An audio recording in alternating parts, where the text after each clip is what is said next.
I think what should happen first is that with the bowl and the cereal should go first, and then the milk. Okay? And, oh wait, we're recording. That's an interesting concept there you have there, but Well, there's people who believe you put the milk in first, the milk and in then first the cereal. and then the cereal. And I Because say, you don't get, because when you do cereal first and then the milk, we really don't get a lot of milk. yeah, but the thing is, you get more cereal though. Like, think about it. If you put milk in first, and then you put the cereal, you're gonna get just more milk than actual cereal. Plus, also, your milk's gonna be splashing around when the cereal starts going in there. Want to know what I think they should make? Cereal flavored milk. Cereal flavored milk. Think about I it. think they've already did though. Obviously, they didn't do it right. And yeah, they didn't, and now it's blasphemy Exactly. in this generation. All right, we got shit to do. What's going on, everybody? Welcome back to the Ultimate Wrestling Federation. We are mixing things up a little bit here with Match Madnesses. As we all know, a lot of people have been going out. They've been doing their parts, getting vaccinated and everything, trying to eliminate this COVID thing. But yet, there's still some traveling issues and stuff. So, for now, what we're going to be doing is we're going to be doing a recap of Ultimate Rebirth 5. Yes, we're going to be doing those recap videos for you guys. Which, to start off with Ultimate Rebirth, man, 5 years. Just let that sink in. Been doing this for 5 years. 5 years. Okay. So, first up that happened in Ultimate Rebirth 5, man. Okay? It was a singles match. It was just El Diablo. First live event we had this dude show up in. Absolutely. Okay? Absolutely. And then he was facing off against Zach Romig. Zach Romig, who, as you and I personally know, and the fans pretty sure know by now, Zach Romig, the Hellhound, has been all over the place. All over the place. Many different companies, partaking some mega events and everything. And in a lot of places, he's a bad guy. He's he loves being the bad guy. But for whatever reason, coming to the Ultimate Wrestling Federation, the fans just absolutely fell in love with the Hellhound, became a huge fan favorite. And then we most recently got a hold of El Diablo from NUW, who has a phenomenal career for himself. He's been to some pretty high places. He's been to like King of the Yard, and like I'm trying to think what the other one was called. I think it was in Proving Ground. Proving I don't Ground. know. I thought it was Proving Ground. It was. I think it was Proving Ground. Okay. I don't know. My brain's a little like scrambled eggs with all the stuff that we have going on around here. But yes, and then Hellhound as well. Hellhound has partook in such events. So very two top talent battling it out here. Ironically, two faces Yeah, it was two faces. going one-on-one here. They were very technical with each other as well, back and forth. Well, let's not forget El Diablo makes it very clear that he's second in his weight class. Now, I haven't heard too much exactly on how his training goes. I heard that it's a very unique style Or training. even who's in his weight class. But without a shadow of a doubt, we were super excited to have El Diablo here. Debuted on Match Madness, and right away the fans wanted him on a live event. We made it so. Stepped in the ring against Hellhound. A really great match. These guys definitely brought it to the table. But there was something that happened that kind of took everybody by surprise. Indeed. And would you like to fill that in with everyone? Absolutely. So that little spot that kind of took everybody by surprise was a severe low blow. Not from El Diablo, but from Zach Romig, the Hellhound. I understand from what I'm hearing, through the back and everything. Zach Romig, as we all know, was the United Backyard Champion for quite some time. He created the 24/7 7-Eleven Championship, which I believe he still is the champion of that. But he'd been wanting to climb the ranks, and he feels as if being the good guy, per se, doing it the way that he's been, isn't getting him there. And it was time for a change. And right out of the blue, right in the middle, dead center of that ring, Zach Roming fires off, delivers a vicious, vicious low blow to El Diablo. I think any low blow is vicious to him, to a guy. So Very true, very true. Let's be honest. yeah, Definitely it's very is. vicious to any guy just getting low blowed, man. Okay. Absolutely. And at the end of that, when he was walking back towards the entranceway, he's saying that it was his time. He was gonna bring himself up. And he didn't need anyone to do it. Well, we're going to see what the future holds for Zach the Hellhound Roming. But the one thing that I can state right here, right now, for all you fans, is that El Diablo definitely, after he had his recuperation happen, he made it very, very clear that he wants Zach Roming. He wants to get his hands on Zach Roming. He wants to have another match with him. So, fans, I'm here to make the announcement now that at the Stanley Clash, we will see El Diablo step in the ring and go one-on-one with Zach the Hellhound Roming. All right. A little payback coming here. I'm kind of excited to see what's going to happen. So stay tuned for that. All right, nice, man. So let's move on down the line. What else happened on Ultimate Rebirth? Well, we also had match number 2 right in line. It was actually Joe Dunham, MF Dunham, against Owen Devine, and it was for the semifinals of the Warrior Tournament. Winner of this match will go to the finals to face off Will Powers for the actual title itself. Right, I remember that. Joe Dunham definitely made a huge impact.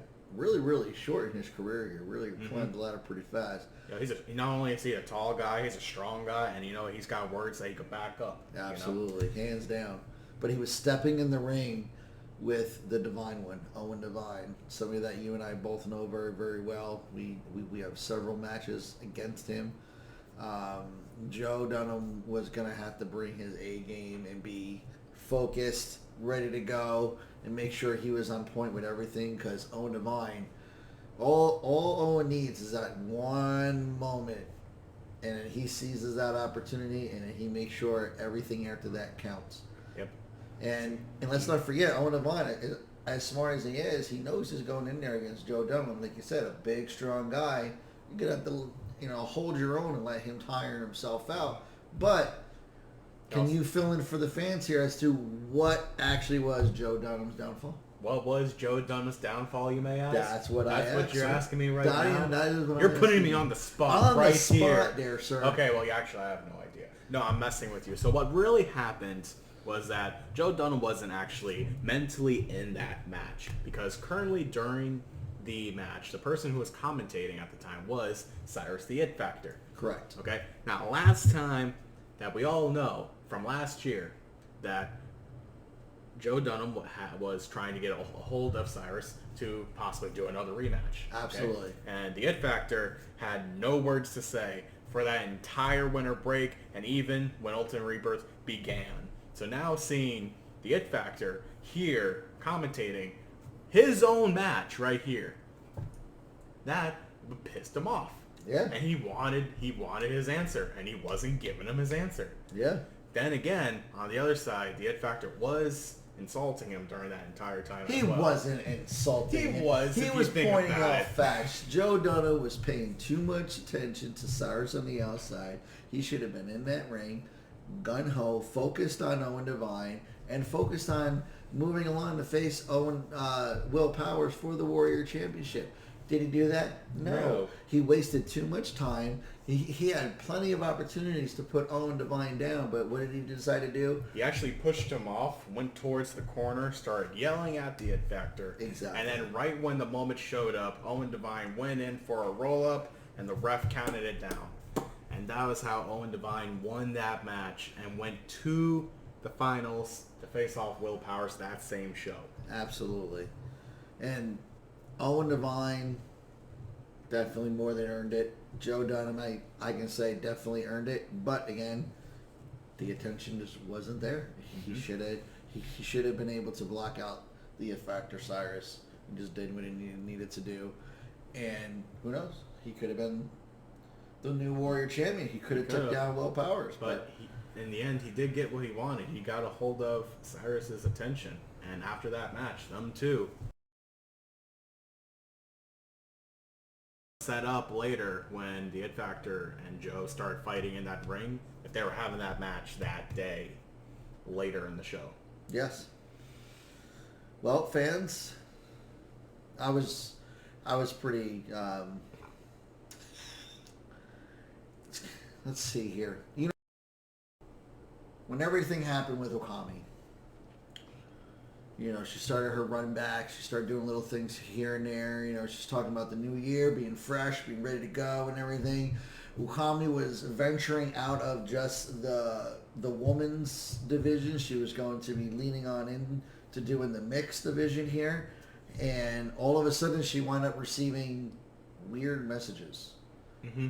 You know, little things here and there that we didn't know about at first, and then all of a sudden we wind up seeing one of those messages, which was one of Okami's masks being burned and like destroyed pretty much.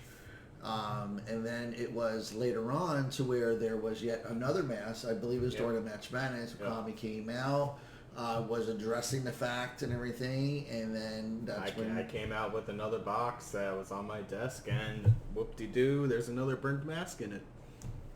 So we didn't know really what was going on. We kind of had a few suspicions, but who knows? But it wasn't until Okami actually figured it out. On both masks, there was a message. It was a name. She figured it out, got the mask together, and it revealed who was behind all this, and that was none other than Erebus. Erebus, who has been kind of hidden away for a little bit. He's kind of going through his own little thing. I have no idea what goes on with that guy. All I know is that he made it a point to go after Okami. And let's not forget, Okami definitely made it very clear that she took down Porcelain Princess. You know, Princess still won the match.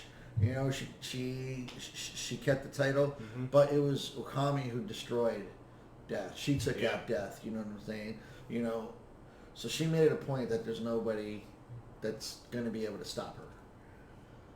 You know, in her quest, in her, you know, movement, you know, moving further on within the company. And then apparently Erebus was the one to step up and say, I don't think so. Actually, he didn't say anything, really. Okay, so he physically didn't say anything. He did a gesture. Those actions were definitely loud and clear. But that brought us to our match against Okami versus Erebus at Ultimate Rebirth 5. And I gotta say, I was actually pretty shocked. Erebus came on down to the ring with one of his druids, I believe. Yep. And there was yet another mask. And then I believe this time he was going to make the point by destroying the mask. In front of the crowd. In front of everybody. And this way, everybody knew, if they did not know already, that it was him that was destroying the mask and leaving the messages and everything. But the druid didn't give it up. Mm-hmm. Erebus started to get a little angry, trying to figure out what the hell is going on. All of a sudden, a big clothesline. Yep, the druid attacked. Absolutely. And then... And plot twist, it was actually Okami under the hood. And then she did not hesitate. She went to town really fast. She even threw in there like a little martial arts over the hip toss throw there, too. Sending Erebus halfway across the ring. Like... Holy crap. She definitely was bringing her A game on this guy, okay? And it seemed like he wasn't even ready there. But in the end... Well, he was shocked. He was shocked, He was shocked. I mean, someone who's half his size just fucking flipped him across the ring. Like, holy crap. But Okami was definitely on fire. She was definitely doing her thing.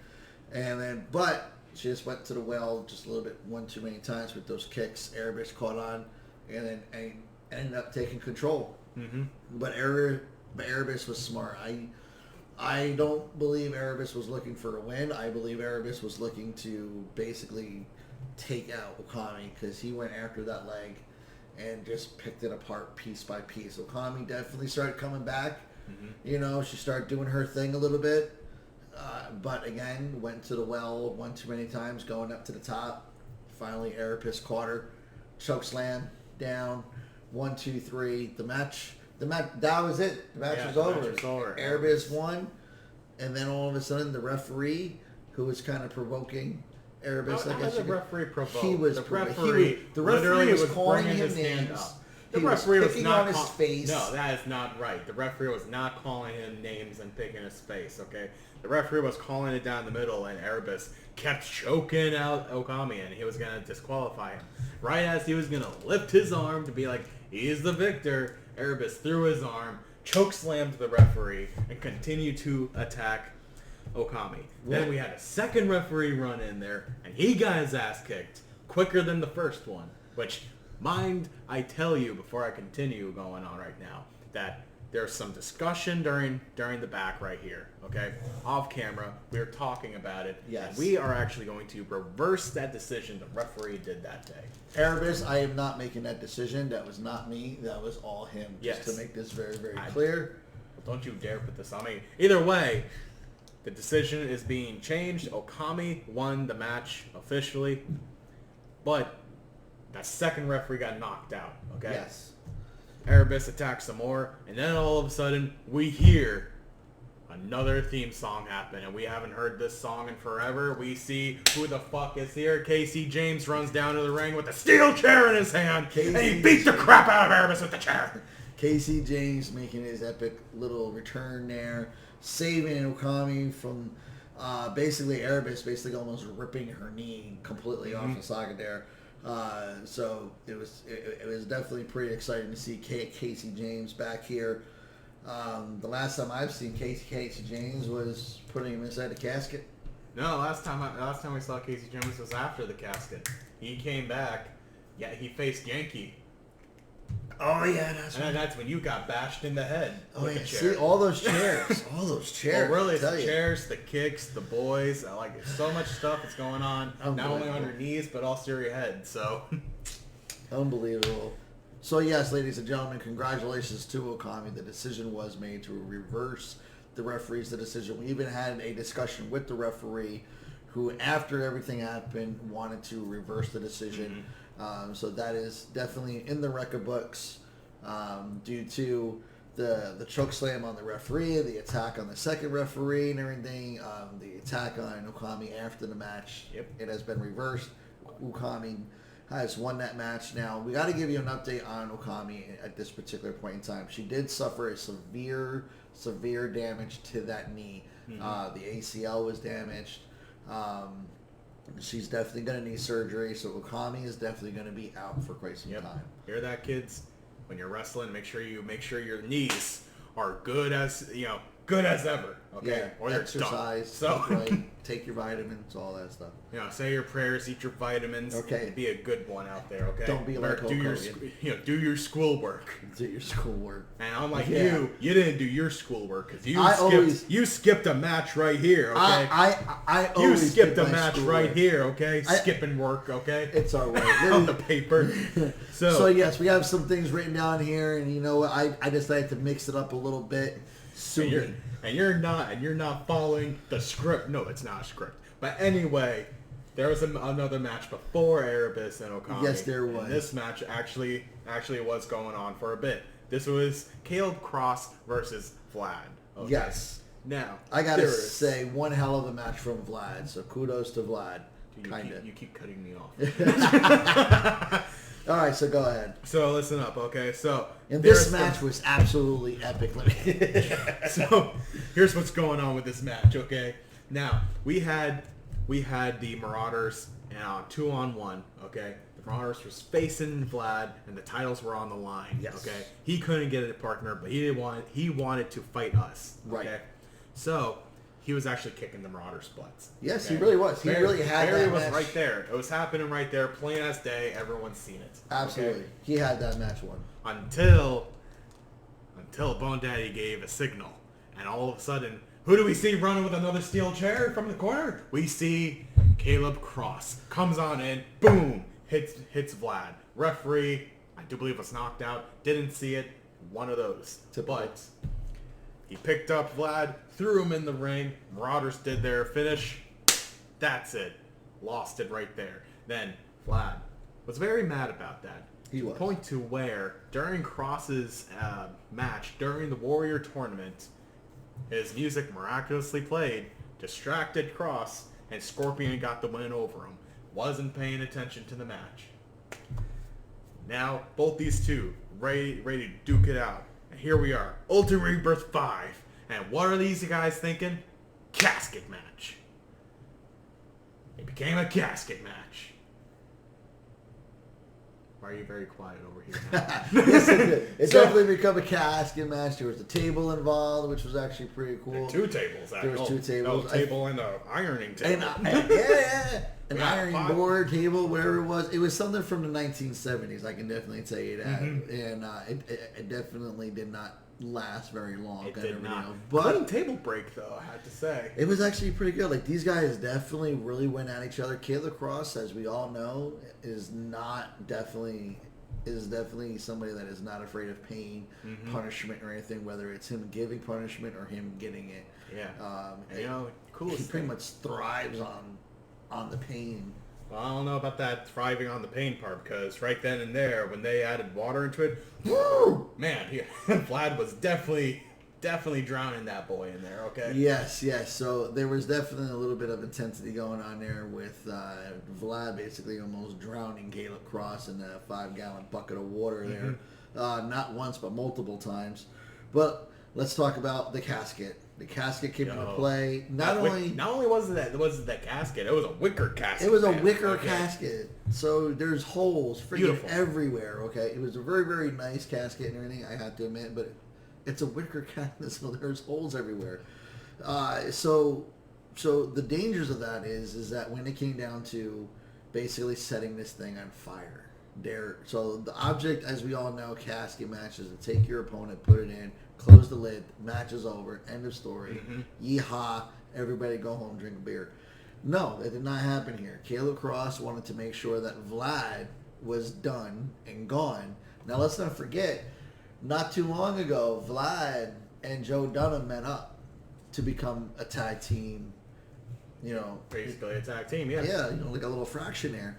And there was a blood pack. It was made, it was done, and it was sealed and everything. So now, in a way, the question bestows on Joe Dunham, what is he going to do? That's true. 3 weeks later, the man's already dead inside that burnt casket. Pretty much. Caleb Cross wanted to crack a cold one with the boys with fire that night. He definitely did. He definitely did. Vlad got tossed into that casket. The lighter fluid came on out. It went all over the lid and everything. But let's not forget, it was a wicker casket. So a good portion of the lighter fluid actually went straight on through and would just start pouring on top of Vlad. Yeah. So then when it came down to lighting it on fire, not only did the top slowly start to catch on fire, which was kind of funny at first, but then we ended up realizing that Vlad was actually on fire inside of the casket. So an update on Vlad at this particular point in time is the only thing that we can say is that after the match was done and over with, we did have paramedics go on over and get him out of the casket. On his way to the hospital, something happened, and he winded up getting out of the ambulance, and he has not been seen nor heard from since. Undead fellows, you know what I mean? Undead guys. Who knows? What were they going to do at the ambulance anyway? At the hospital? Not the hospital, yeah. I don't know. It would have been a perfect place for him. There's tons of blood there. Oh, yeah, that's true. See? He wasn't thinking. Anyway, so congratulations to Kayla Cross on picking up the win over Vlad. Not only picking it up, but surviving it. Yeah, definitely surviving it. I'm pretty sure Kayla Cross was going to drown a couple times.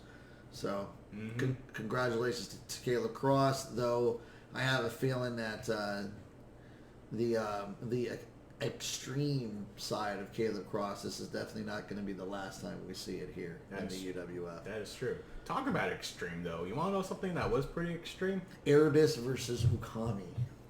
We already did this one. Extreme, what I'm talking about El Diablo versus Zach the Hellhound Romy. We already talked about that one. That we did. Okay, the extreme one that I'm talking about right here is actually Joe Dunham versus the It Factor Cyrus, okay? Now that this match came up. I don't think we're legally to talk about this match. Why can't we legally talk about this match? Because there was a weapon that was used. That is true. There was a weapon that was used. Not only one, but I'm pretty sure there was 2 weapons used in this. I'm pretty sure there really Okay. was. So, in this match here, not only was it these two against each other, the weapon that was used was actually the sledgehammer that the It Factor carries around. The It Factor, very much well known. Not only is he the It Factor, he has definitely set the bar when it comes to, I guess you could say, being extreme at times. Let's not forget there was a time where he took a chair, not one, I believe it was like 2 or 3 chair 3 shots times. to the skull. 3 times to the skull. And unlike a lot of people out there who are going to take a chair shot and kind of put their hand up and everything, he just took the whole blunt of that chair. Like this. Yeah, like that. And just some of the other extreme matches the F Factor has had. Let's not forget the battles that man had against Mr. Judgment, and oh my God, the list is just too many. Yeah, the list goes down. Yeah. So But anyway, during that whole list, okay, when there were weapons allowed, I have not seen anyone used his own hammer against him. that sledgehammer. That's But very, in very this true. match here, We wind up seeing it. Joe M.F. Dunham seized the opportunity, took the F Factor's own sledgehammer and bashed at him to pick up the win. So now these guys are basically 1-1, you know. And one of the reasons why Joe Dunham was so intense on getting this rematch against the F Factor Cyrus was because not only did the F Factor embarrass him by beating him so fast, but then afterwards taking the water and throwing it on his head as an insult and everything. Hey, you wanted the It Factor. You got the It Factor. He whooped your butt. Mm-hmm. But this time around, the tables were definitely turned. Yep. It was definitely a different Joe, I can say. He was definitely a lot more focused. Well, let's fake it. Face Face it, you mean. He wasn't. I don't think his mind was really fully intent on that Warrior Championship title. You know, as you and I both know, when he arrived to the Ultimate Wrestling Federation and he got word that the It Factor Cyrus was here and he was going to be doing commentary and stuff like that, he was pretty fired up because of the fact that Cyrus has never answered him for that rematch. And just kept on blowing him off. So Joe Dunham felt a bit, disrespected with that. So I believe that is what Joe wanted. He wanted that match against the It Factor. He wanted to prove not only to himself, but to the fans and also to the It Factor that it's his time. The It Factor is done and gone. He had his time. It's over. And it's time for the new blood. And Joe Dunham picks up the win. Congratulations to him. Though some may say that it was kind of cheap by using a sledgehammer, but hey, at the end of the day, Not only they both used it in the end. So. absolutely. So, moving on, we had the Pitbull, JJ Cordero, who was scheduled to face Scorpion. moi. Yeah. But due to He had a tummy ache. due You had a to tummy ache. due You to had a a medical tummy ache. condition, due to the medical condition that I am dealing with at the time being, I was not medically cleared to wrestle at the event. For those of you who do not know, yes, I do suffer from blown out knees and everything like that, whatever. But it was not too long ago where I was diagnosed with diverticulitis. So it's something that I have to, keep a track on, make sure I'm doing the right thing and everything. But there was a bit of a situation, and I was not medically cleared to wrestle. Mm-hmm. So I already knew this days in advance. I know I didn't tell you, but I already knew this days in advance. I already seen the doctors. They told me not to wrestle. I was actually going to be put out for quite some time. But I decided to make sure the Pitbull still had his match. And it was against somebody that is just as good as me. Maybe not as great as me, but good enough. Davin J. Rollins. I'm going to bash you in the skull with this Gatorade. No, ladies and gentlemen, I wanted to reaching Paul out Peterson. to somebody that I know. He did not return my phone calls. No, he didn't. I called Paul Peterson, and he, the only thing that I ever heard that was, hey, I heard you were trying to get a hold of Paul Peterson. He does not want to talk to anybody. that affiliates with people from Newburgh. Something about Perillo, Mike Okay. Perillo, and Joseph Anthony. And I don't know what You happened. don't know what happened. Okay. I don't know what Alright, happened. alright. Something about a fish and salami and spaghetti. I don't know. No, I don't want to hear it. Let's just And stop then, it there. I guess Uno was involved, so I don't know.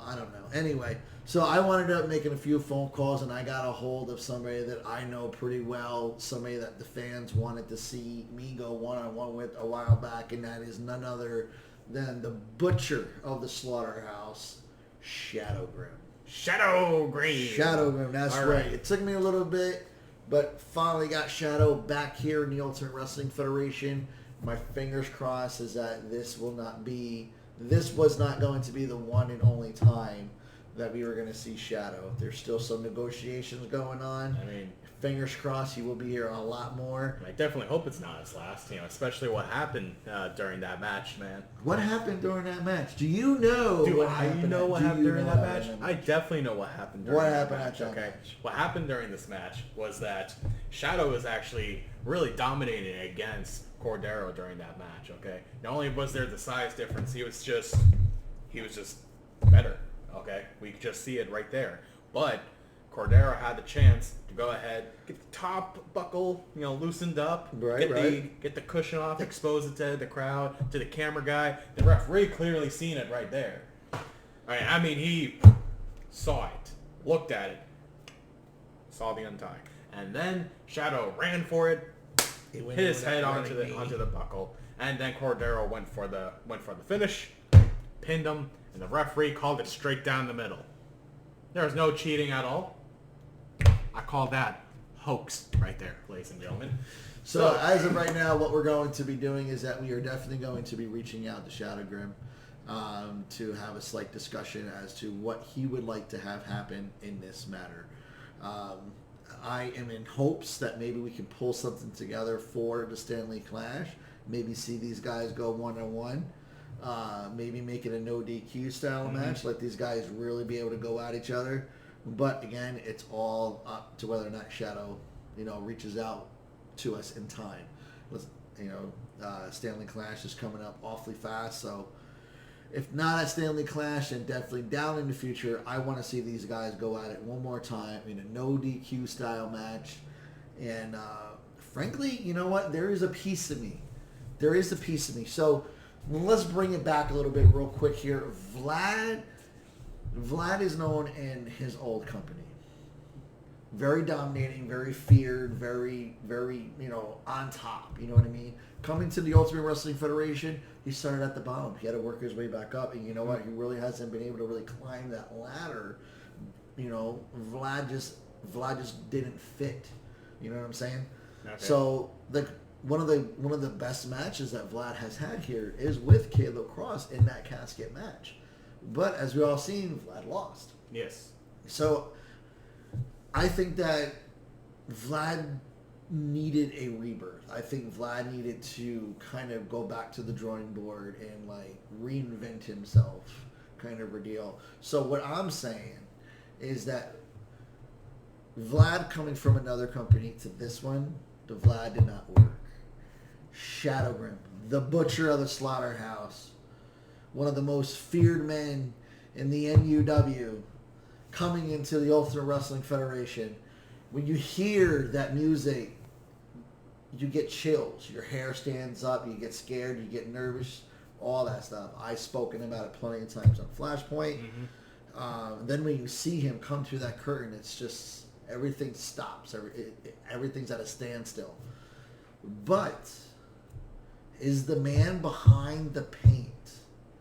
Does he have what it takes to continue being the butcher of the slaughterhouse here in the Ultimate Wrestling Federation? Or do you think there may be need for a change? Shadow Grim, very well known and very, very much feared. However, after a while, what works in one place may not always work in somewhere else. So I think there's a part of me that feels that if the man behind the paint, Shadow, if he really wants to make an impact here in the Ultimate Wrestling Federation and take care of Cordero in the meantime, I think he's going to have to do some pondering and thinking. He's going to have to head back to those dwells in those dark places and You're gonna make the Butcher rethink his life right here. I am calling out that man behind that paint. I want to see if the Butcher of the Slaughterhouse is the top of the line, or if there's something more behind the Butcher of the NUW Slaughterhouse. Because let's not forget, NUW, one of the top East Coast companies out there, along with the DBW, but this is the Ultimate Wrestling Federation. May have to kick it up a notch. We're gonna have to wait and see what happens. Saying so he's gonna become the Butcher of the Backyard instead of the Slaughterhouse. That doesn't sound as scary. That's true. It doesn't sound as scary. That's like stepping in the ring and facing Jim the Gamer Connors. You wanna know what else is? You wanna know It's what really else not is that scary. What? That tag match. Well, let's lead on right on to this tag match, ladies and gentlemen. That tag match actually was a little emotional in the end. It was. Okay. But we got to send out a congratulations to the new Ultimate Wrestling Federation Tag Team Champions, the boys, Mike Perillo and Joseph Anthony, pulled off a win over the Marauders to become the new Ultimate Wrestling Federation Tag Team Champions. Though I have to say, if Archie was in that match a little bit more, the outcome probably would have been different. It would have definitely been different, and Bone Daddy would still be here with us. Where'd he still go? be here. Oh, he died. Oh, he did? Yeah, several times. On that beanbag chair, actually, over there. All the way over there. Wait, no. He's still there. Oh, yeah. Hey, he's still... I didn't even He see just him. fell back down. All right, that's like the 40th time this week he's done this. Jesus. Well, he's slowly dying right now. You I guys. actually forgot he was over there, actually. Yeah. So that was the tag match, really.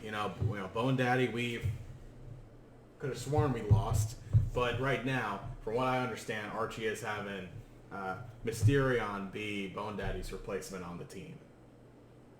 So the Marauders are still going. So the Marauders are still going. They're still there. They're still there. Archie's still there. Archie's still there. Mysterion's still there. He may be depressed, but he's still there with Mysterion. All right. Because he's made it clear several times. Bone Daddy was basically the big bone of their, the backbone of the group. Pretty much. So now, who knows what this tag team is going to be like without them. I really have no idea. It's definitely not going to be the same. But yes, it was a bit of a emotional video clip there of Bone Daddy being carried away, and then the little ceremonial thing that just repeated itself. He's there, and he's gone. He's there, and he's gone. He's there, and you know what? Leave him. And now he's still there. Yeah. Anyway, the boys. Let's talk about this real quick. The boys. The new Ultimate Wrestling Federation Tag Team Champions. The boys have regained gold. Now let's just hope that when it comes down to Mike Perillo, because we know what happens when he gets gold. Archie winds up stealing it somehow, some way. That's true. So hopefully this time he'll be definitely more on his toes. But he's with Joseph Anthony. So I'm pretty sure these guys will work together to make sure the titles aren't stolen or anything like that. Providing Joseph Anthony, if they're going to meet up and go hang out, whatever, Joe shows up on time. Because we know about him, being on time at places. It's kind of hard. Yeah, it's definitely true. Yeah. Yeah, definitely true. Definitely true. Definitely true. But the boys have gold back yet again. And, well, as we all know, later on in this evening, it was Yankee TDM stepping in the ring with the Ultimate Wrestling Federation champion. Hold on, sir. Still got something else we should address. Yes, we do. Okay. But I'm just stating the fact that as of now, the boys were the first ones to claim gold. Can Yankee pull it off? Does Clark Williams have what it takes to take down the Yankee TDM? Anyway, the boys, new tag champs. Bone Daddy's dead and gone. Yep. No, wait.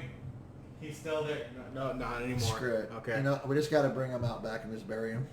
What is still here, though, is that Warrior title. And talking about that Warrior title now. Yes. The Warrior Championship title. Owen Devine versus Will the One Powers What a match. Though I have to say, we did run into some very, very weird technical difficulties. A lot of camera problems. One, we literally went through, I think it was 2 or 3 cameras, just all of a sudden having issues during the Will Powers and Owen Devine match. Luckily, we had an aerial shot that we were able to use, and it actually kept on filming. Even though the other ones, the batteries were draining. When we went to go... camera person was on lunch, all that. Like, the one camera person was on lunch during the time, but we got a replacement. However, the cameras kept on dying. There was issues when it came down to getting the footage off the chip. It was just a huge mess. But, and I have a feeling that we now know why. And we'll get to that in just a second. Owen Devine versus Will the One Powers. Owen Devine picking up the win, defeating Will Powers, which is a feat in itself because, as we all know, Owen Devine already faced, not only had a match, but he just got them facing Joe Dunham. Show, yeah. And Joe Dunham was throwing Owen Devine around like a ragdoll at times. So Owen, extremely tired, already sore, already beaten down, still manages to pull off a win over Will the One Powers to become the new Warrior Champion, which now Owen Devine has a huge target on his back. But now let's talk about this finish. Owen Devine with the double arm DDT, gonna go in there, pop it in there, finish this match. Will Powers reverses it. He gets set up to go for the cash out. All of a sudden, Owen Devine pushes him off, reverses him, and goes into a roll up. And end of the match. That is it. He cashed in that check and he got that title. Bang. New Warrior Champion, Owen Devine, as I said, a huge target on his back now. And those boys are definitely going to be looking at that Warrior Championship title. Definitely. Because if Clark William pulled off the win over Yankee TDM, they would need that Warrior Championship to get that Ultimate title. Because the only way you're getting that title from Clark Williams is that you're going to have to kill that man. Going to have to kill that man. So, ladies and gentlemen, leaning on to, as we were just talking about, camera issues, tech issues, music issues, and everything. There was definitely a very weird vibe going on during this event. Something weird was off. Things were just crazy. All of a sudden, after the match of Owen Devine and Will Powers, the music played very, very faintly. Then it started to get louder and louder and louder. The fans started to hear it. We knew who it was, and it was none other than Novin. Boom, right into it. Yeah, that was not too bad. That was actually pretty good. I was actually hoping that I would be able to do it, but or make myself look like an ass. So here we are. But anyway, yes, Novin arrives to the Ultimate Wrestling Federation to basically seek revenge, I guess you could say, for what happened with Will Powers. Match with Navon in the strap match. Yes, that was definitely a crazy match between Will Powers and Navon McDonald, and apparently Novin is here and wanted to make it a point that things are done differently. And sadly, that footage is gone. Yes. So this is where we have our suspicions. We gotta say, it just seems, so there was little things that happened towards the beginning of the show, but we wanted to get those fixed. We figured out what they were, no big deal. Then later on, it started to spew. The closer it got to Will Powers' match, then that's when we started having more and more issues. And I think that it was the power of Novin that started to mess with all the electronics, just like Ghost. They pulled the the juice from the batteries, killing cameras and all this and that. I have a feeling that it was Novin that really wanted to make sure that none of this footage was ever seen. And he just wanted to make sure, because I have a feeling that Novin didn't want this to be, something to show around to everybody. I have a feeling this might have been a little bit too personal.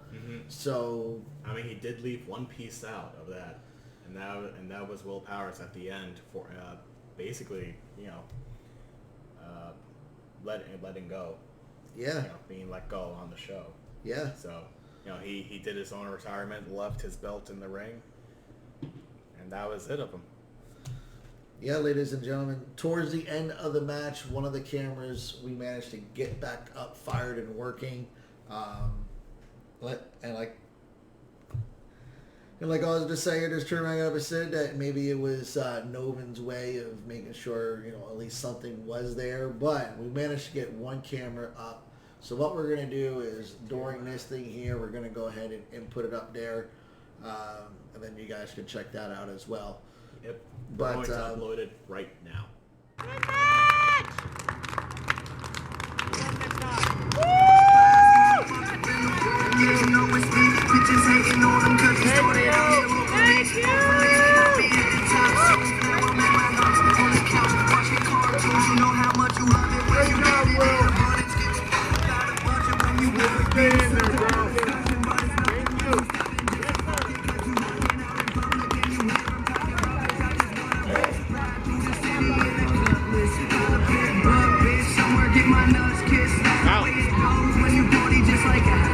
Hello. Woo!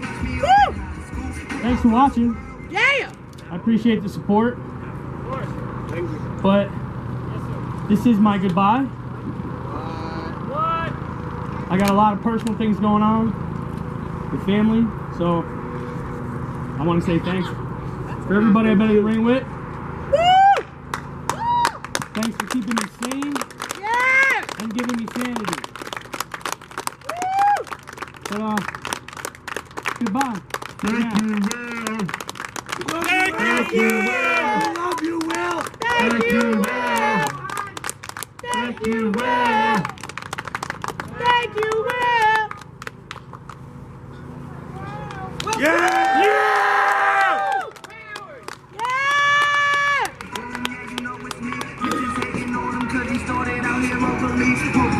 I'll be at the top soon. For now I'm at my house on the couch watching cartoons. You know how much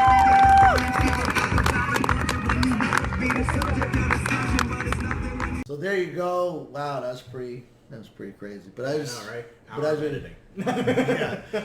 But as you guys just saw, not only did Novin pick up the win over Will the One Powers, but Will Powers is no longer with the Ultimate Wrestling Federation. He has, as you said, laid down the belt, said his goodbyes. He needed stuff to take care of in his own personal life and everything. So we wish him the very, very best of luck on his future endeavors. Now, The thing that we all really want to talk about now, okay? The final thing of the show, the big match of the year of Ultimate Rebirth 5. Okay? absolutely. The one that everyone's talking about since last year. Absolutely. Okay? Erebus versus Okami. Let me tell you. God this damn it, we match already was- did that match. Oh, yeah. Okay? This match that I'm trying to talk about is... I thought you were going to interrupt me again. I stopped. But it is going to be Yankee TDM versus Clark Williams in a Puerto Rican junkyard match. That's right, Okay. ladies and gentlemen. The only time this match has ever been done, from my knowledge, was over at the NUW, and it was Yankee TDM versus Neville McDonald, and that match was absolutely brutal. So when we got word that the Puerto Rican junkyard match was going to be brought back, and it was going to be done here, we were super, super excited. We really couldn't wait for it to happen. But in order for us to get to that point, there was a lot of talks. Things were going to get pretty extreme, but due to the fact that this is very much a family show, and we do have all different age groups here, including little children, we got to make sure some things were, pulled back, dialed back a little bit. But let's not forget something here. Those of you that watched the show, ladies and gentlemen, Yankee TDM got into a bit of a tit for tat, I guess you can say, earlier on in the beginning of the show with Clark Williams' mother. Yeah. Oh. Not even the beginning of the show. It's also last year too. Yeah. Okay. Last year he even used her. He used her as like a shield to pretty much get Clark's attention. Absolutely. He messed with her hair and all that. He came charging in at her. He started insulting him and his mother during last year's final show. And here we are again, Ultimate Rebirth, and he's still running at her. And then let's not forget, in the crowd at this particular point in time was none other than Navon McDonald, who was a very, very special guest that we invited to come out to the show. He was super excited to come see it. He was really, really excited about the main event as well. But right there, right in the crowd, it started to happen. Fingers are pointing, pushing and shot. All of this is going on. Navon pops up. I had to go on over. And then I made the announcement right then and there that tonight, during this match, it was going to be Yankee versus Clark for the Ultimate Championship. And the special guest referee was none other than Navon McDonald. And boom, everyone lost their mind. Including Yankee. Mm-hmm. You know, Yankee and Navon, first Puerto Rican junkyard match, a brutal match. Now, Navon McDonald, very much a man about respect and honor. Got sick and tired of the actions of last year, and then this year want to make sure that this thing is ran correctly. Let's not forget the boys. If there's anybody out there that was going to lay down the law in that ring and make sure nobody else interfered, was definitely going to be Mr. Navon McDonald. Let's not forget, wherever there's Navon McDonald, there's there's a beautiful guitar somewhere. Yep, that guitar always ready for the situation. Absolutely. And that guitar definitely came into play in this matchup. Mm-hmm. But this match, ladies and gentlemen, was absolutely nonstop brutality, and it just kept on escalating higher and higher and higher to the point to where even light bulbs were used. There's chairs, tables, tacks, light bulbs, bats, you name them. Okay, they're all in here. It was absolutely getting intense. The most intense part that we must bring up was that Clark's mother did get involved in the match. Absolutely. Okay? Not once, but twice. Yes. First time she was going to stop Yankee from going in with a light bulb on him. Yes. She smacked him in the face. He lost his shit. Fucking was about to hit Navon with the light bulb. Hit her right on the back. Speechless. The entire crowd. Everyone. We all were like, we dropped everything except the camera. Except the camera. The camera kept going. Gotta give it to the camera people. Clark lost his humanity and just saying right through into Clark. Not Clark, but into Yankee, brought him to the ground. You're so excited that right was now. it. It was just a jaw-dropping experience right there, okay? You talk about a match that can steal a show. This was definitely the match that actually stole this show. Mm-hmm. This was definitely personal for Clark Williams. This was a moment for Yankee TDM to not only dethrone a Ultimate Wrestling Federation, a UWF guy as the Ultimate Champion, but bring the main title to the boys and for himself. And as Yankee made it known throughout, UWF is one place and needs to go to the other place. Obviously, the people that are here can't get it done, so that's why him and the boys are here, is to make that happen, kind of a deal. And I personally, myself, I made that very clear that I acknowledge the boys' intent on coming. Do I agree with all their ways of doing things? No. However, I get what they're trying to do. I just don't always agree. This match here was bloody, extreme. Your emotions were up and down throughout the whole entire thing. Clark's mom got involved. Navon McDonald got involved. And let's talk about that guitar shot. Oh, God. That laid out right there. Clark Williams. Like, it wasn't just one hit. It Two was hits. 2 hits. Yankee came in with that. Just And one. bang. Head was stuck in it. Fell to the ground. That was it. There was no second act. No encore. That was it. Okay. There was no restart. There was no extra life. There was nothing. I was doing music puns, and now you went to video games. I know you're the gamer. I had to. I know, but I was keeping with the theme. Alrighty, here we go. But yeah, it was absolutely intense. And then who could forget the look on Navon McDonald's face when he had to sit there and count the 3. Mm-hmm. That was unbelievable. Pure disgust on Navon McDonald's face. And he was even taking his time, hoping he would move. Really drastically saying the numbers. yeah, giving he him was extra real time. going slow. But Yankee knew right off the bat that Clark was not getting up. he had this match won. And there was a lot of people that were super excited, and they were hoping that all of a sudden it was going to be that last second kick out. Didn't happen. So not only the new Ultimate Champion, Yankee TDM, but upon receiving the championship belt, proceeds to walk into the crowd, purposely sees myself, looks on over, and then what ends up happening? Yankee TDM takes the Ultimate Championship title, tosses it right into the garbage, and then unveils a new UWF Championship title. And he did it right in front of you, looking at you too. Absolutely.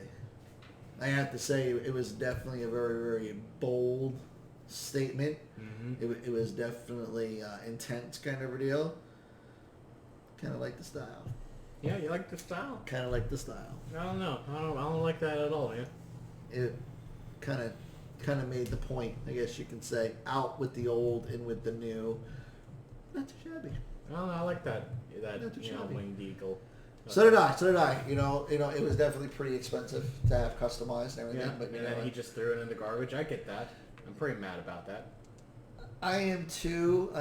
But a really, really good statement. I really got to say. Yeah. So, also, ladies and gentlemen, if you do not know by now, let me give you a little bit of a reminder here, kind of a deal. There, let's drop the T. Yeah, here we go. So, there definitely has been some management talks going on as to what's happening with the Ultimate Wrestling Federation, and one of those things is we actually have a brand new general manager, and that is none other than Brandon Castelli. And I get it, he's a member of the boys.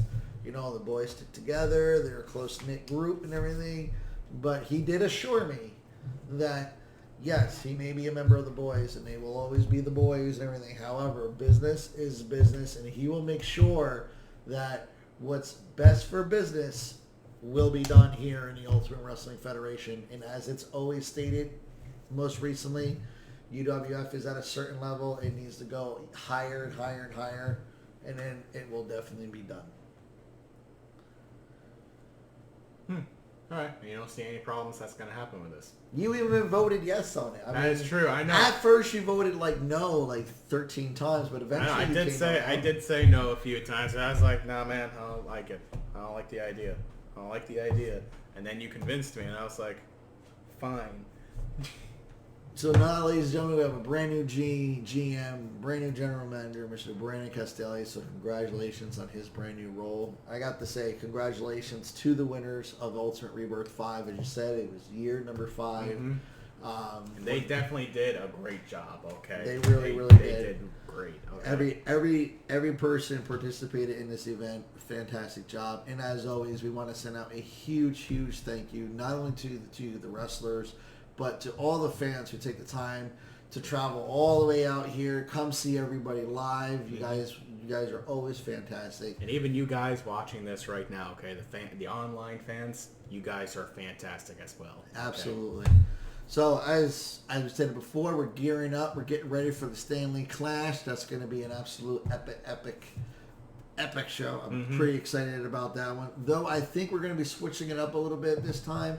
You know, normally we try to go pretty big, but you know what? After the Stanley Clash, we have our biggest event of the year, and that is Summer Bash, ladies and gentlemen, and that is going to be August 7th. So we're letting you know now. Clear your schedule, get the day off, do whatever you got to do. Bring the kiddos with you. August 7th here at the Ultimate Wrestling Federation. Make sure you be here for the biggest event of the year, because it's going to be one hell of a show. And judging by what happened here at Ultimate Rebirth 5 and what we're looking at leading into the Stanley Clash, things are going to be pretty crazy. Yep. During the summer show. That's so true. And you know what? This time I'm going to be here, you know? I'm going to be here this time. Last time I was out storming, Area 51, and it was a bust. Yeah. So I'll be here this time. Yeah, absolutely. Yeah. Absolutely. Yeah. Yeah, absolutely. Absolutely. Yeah. Yeah. Yeah. Yeah. Yeah. Yeah. That's it for us, ladies and gentlemen. Thank you very much for tuning in to Match Madness. And we will definitely be back. And like I said, stay tuned for the Stanley Clash. August 7th, Summer Bash. If you can be here, be here. You definitely don't want to miss this show. Nope. You want to be here live, and you definitely don't want to wait for it to be released on social media. Thank you very much, guys, for tuning in. Until next time.